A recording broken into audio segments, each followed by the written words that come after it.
Hi hello ಎಲ್ರಿಗೂ ನಮಸ್ಕಾರ. ರಚನಾ creative cooking ಚಾನಲ್ಗೆ ಸ್ವಾಗತ. ಇವತ್ತಿನ ವಿಡಿಯೋದಲ್ಲಿ ಚಿಕನ್ ಮಸಾಲ ರೆಸಿಪಿನ ಮಾಡಿ ತೋರಿಸ್ತಾ ಇದ್ದೀನಿ.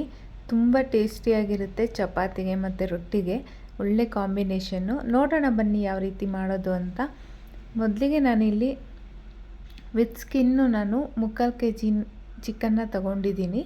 ಇದಕ್ಕೆ 1 ಸ್ಪೂನಷ್ಟು ಅರಿಶಿನದ ಪುಡಿ ಹಾಕ್ಕೊಂಡಿದ್ದೀನಿ, ರುಚಿಗೆ ತಕ್ಕಷ್ಟು ಉಪ್ಪು, ಹಾಗೆ 1 ಸ್ಪೂನು ಖಾರದ ಪುಡಿ, ಹಾಗೆ 1 ಕಪ್ನಷ್ಟು ಮೊಸರನ್ನ ಹಾಕ್ಕೊಂಡಿದ್ದೀನಿ, ಫ್ರೆಶ್ ಮೊಸರು. ಇದೆಲ್ಲದನ್ನು ಕಲಸಿ ಮ್ಯಾರಿನೇಟ್ ಆಗೋಕ್ಕೆ ಬಿಡೋಣ. 2 ರಿಂದ 3 ಗಂಟೆ ಇದನ್ನು ಮ್ಯಾರಿನೇಟ್ ಆಗೋಕ್ಕೆ ಬಿಟ್ಟರೆ ಚೆನ್ನಾಗಿರುತ್ತೆ. ಈಗ ನಾನೊಂದು ಮಿಕ್ಸಿ ಜಾರ್ನ ತೊಗೊಂಡಿದ್ದೀನಿ. 2 ಟೊಮೊಟೊ, 1 ಈರುಳ್ಳಿ, ಹಾಗೆ 1 ಗೆಡ್ಡೆ ಪೂರ್ತಿ ಬೆಳ್ಳುಳ್ಳಿನ ತಗೊಂಡಿದ್ದೀನಿ. ಒಂದು ಅರ್ಧ ಇಂಚಿಂದ 3/4 ಇಂಚಷ್ಟು ಶುಂಠಿ, ಒಂದು ಅರ್ಧ ಹಿಡಿಯಷ್ಟು ಕೊತ್ತಂಬರಿ ಸೊಪ್ಪು, 1 ಸ್ಪೂನ್ನಷ್ಟು ಗಸಗಸೆ, ಹಾಗೆ ಇದು ರುಬ್ಲಿಕ್ಕೆ ಎಷ್ಟು ಬೇಕೋ ಅಷ್ಟು ನಾನು ನೀರನ್ನು ಹಾಕ್ಕೊಂಡು ನುಣ್ಣಗೆ ಪೇಸ್ಟ್ ಮಾಡ್ಕೊಂಬರಬೇಕು. ಈಗ ನುಣ್ಣಗೆ ರುಬ್ಕೊಂಬಂದಿದ್ದೀನಿ.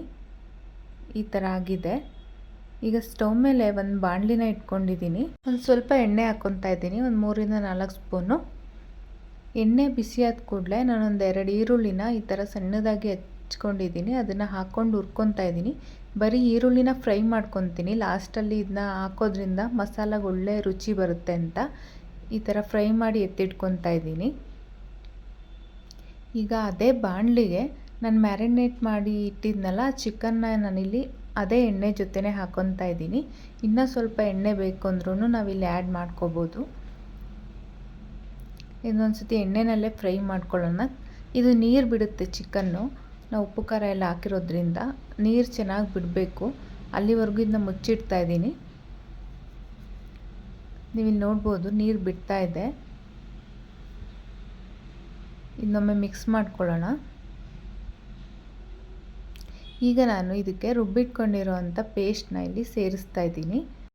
ಮಸಾಲ ಪೇಸ್ಟ್ ಹಾಕಿದ ನಂತರ ಎಲ್ಲ ಚಿಕನ್ ಜೊತೆ ಹೊಂದ್ಕೊಳ್ಳೋ ರೀತಿಯಲ್ಲಿ ಇದನ್ನ ಮಿಕ್ಸ್ ಮಾಡ್ಕೊಳ್ಳೋಣ. ಐ ಫ್ಲೇಮ್ ಇಟ್ಕೊಬಾರ್ದು, ಲೋನಲ್ಲೇ ಇರಬೇಕು, ಇಲ್ಲಾಂದರೆ ಐ ಫ್ಲೇಮ್ ಇಟ್ಟರೆ ಮೇಲೆಲ್ಲ ಸಿಡಿಯುತ್ತೆ. ಈಗ ನಾನು 1 ಸ್ಪೂನ್ ಧನಿಯಾ ಪುಡಿನ ಹಾಕ್ಕೊತಾ ಇದ್ದೀನಿ, ಹಾಗೆ ಒಂದು ಅರ್ಧ ಸ್ಪೂನಷ್ಟು ಗರಂ ಮಸಾಲದ ಪುಡಿ. ಇದನ್ನು ಅಷ್ಟೇ ಚೆನ್ನಾಗಿ ಮಿಕ್ಸ್ ಮಾಡ್ಕೊಳ್ಳೋಣ.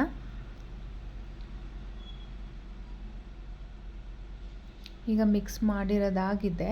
ಇದಕ್ಕೆ ಇವಾಗ ಒಂದು 1/4 ಸ್ಪೂನಷ್ಟು ಪೆಪ್ಪರ್ ಪುಡಿನ ಹಾಕ್ಕೊತಾ ಇದ್ದೀನಿ, ಹಾಗೆ ಕಾಶ್ಮೀರಿ ರೆಡ್ ಚಿಲ್ಲಿ ಪೌಡರ್ನ ಬಳಸಿದ್ದೀನಿ, ಚೆನ್ನಾಗಿರುತ್ತೆ ಕಲರ್ ಅಂತ.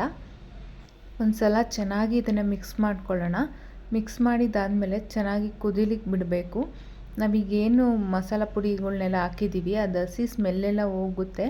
ಲಿಡ್ ಕ್ಲೋಸ್ ಮಾಡಿ ನಾನು ಕುದಿಲಿಕ್ಕೆ ಬಿಟ್ಟಿದ್ದೆ, ನೀವಿಲ್ಲಿ ನೋಡ್ಬೋದು. ಈಗ ಲಿಡ್ ಓಪನ್ ಮಾಡಿದ್ದೀನಿ. ಎಣ್ಣೆ ಎಲ್ಲ ಕಂಪ್ಲೀಟಾಗಿ ರಿಲೀಸ್ ಆಗಿದೆ. ಚಿಕನ್ನು ಕೂಡ ಬೆಂದಿರುತ್ತೆ, ಚೆನ್ನಾಗಾಗಿದೆ.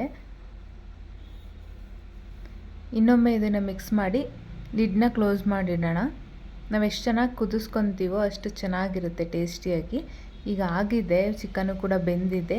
ಲಾಸ್ಟಲ್ಲಿ ನಾನು ಇಲ್ಲಿ ಕೊತ್ತಂಬರಿ ಸೊಪ್ಪನ್ನು ಸೇರಿಸ್ಕೊತಾ ಇದ್ದೀನಿ.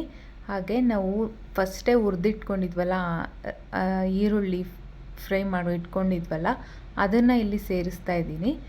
ಒಳ್ಳೆ ಟೆಕ್ಸ್ಚರು ಮತ್ತು ಒಳ್ಳೆ ಪರಿಮಳ ಕೊಡುತ್ತೆ ಲಾಸ್ಟಲ್ಲಿ ಈ ಥರ ಫ್ರೈ ಮಾಡಿರೋ ಅಂಥ ಆನಿಯನ್ಸ್ ಹಾಕೋದ್ರಿಂದ. ಇದನ್ನು ಅಷ್ಟೇ ಹಾಕಿದ ಮೇಲೆ ಒಮ್ಮೆ ಮಿಕ್ಸ್ ಮಾಡ್ಕೊಳ್ಳೋಣ. ಈಗ ಕಂಪ್ಲೀಟಾಗಿ ರೆಡಿಯಾಗಿದೆ. ನಾನು ಸ್ಟೌವಿಂದ ಕೆಳಗೆ ಇಳಿಸ್ಕೊಂಡಿದ್ದೀನಿ ಬಾಣಲಿನ. ಈಗ ಇನ್ನೊಮ್ಮೆ ಮೇಲೆ ಸ್ವಲ್ಪ ಇರಿಸ್ಕೊಂಡಿದ್ದೆ, ಅದನ್ನು ಸಹ ಹಾಕ್ಕೊತಾ ಇದ್ದೀನಿ. ನಾನು ಇದಕ್ಕೆ ಚಪಾತಿ ಮಾಡ್ಕೊಂಡಿದ್ದೆ, ಚಪಾತಿ ಜೊತೆ ಸರ್ವ್ ಮಾಡ್ತಾಯಿದ್ದೀನಿ. ಸಖತ್ ಟೇಸ್ಟಿಯಾಗಿತ್ತು. ಇವಾಗ ಹೇಗೂ ಮಳೆ ಬರ್ತಿದೆಯಲ್ಲ, ಸಖತ್ತಾಗಿರುತ್ತೆ ತಿನ್ನಲಿಕ್ಕೆ ಬಿಸಿ ಬಿಸಿದು. ನೀವು ಮನೇಲಿ ಒಂದ್ಸತಿ ಟ್ರೈ ಮಾಡಿ, ಹೇಗೆ ಬಂದಿತ್ತು ಅಂತ ಕಮೆಂಟ್ ಮಾಡಿ. ಇನ್ನೂ ಹೆಚ್ಚಿನ ರೆಸಿಪಿಗಳಿಗೋಸ್ಕರ ರಚನಾ ಕ್ರಿಯೇಟಿವ್ ಕುಕ್ಕಿಂಗ್ ಚಾನಲ್ನ ಸಬ್ಸ್ಕ್ರೈಬ್ ಮಾಡ್ಕೊಳ್ಳಿ, ಲೈಕ್ ಮಾಡಿ, ಶೇರ್ ಮಾಡಿ. ಈ ವಿಡಿಯೋ ನೋಡಿದ್ದಕ್ಕಾಗಿ ತುಂಬ ಥ್ಯಾಂಕ್ಸ್.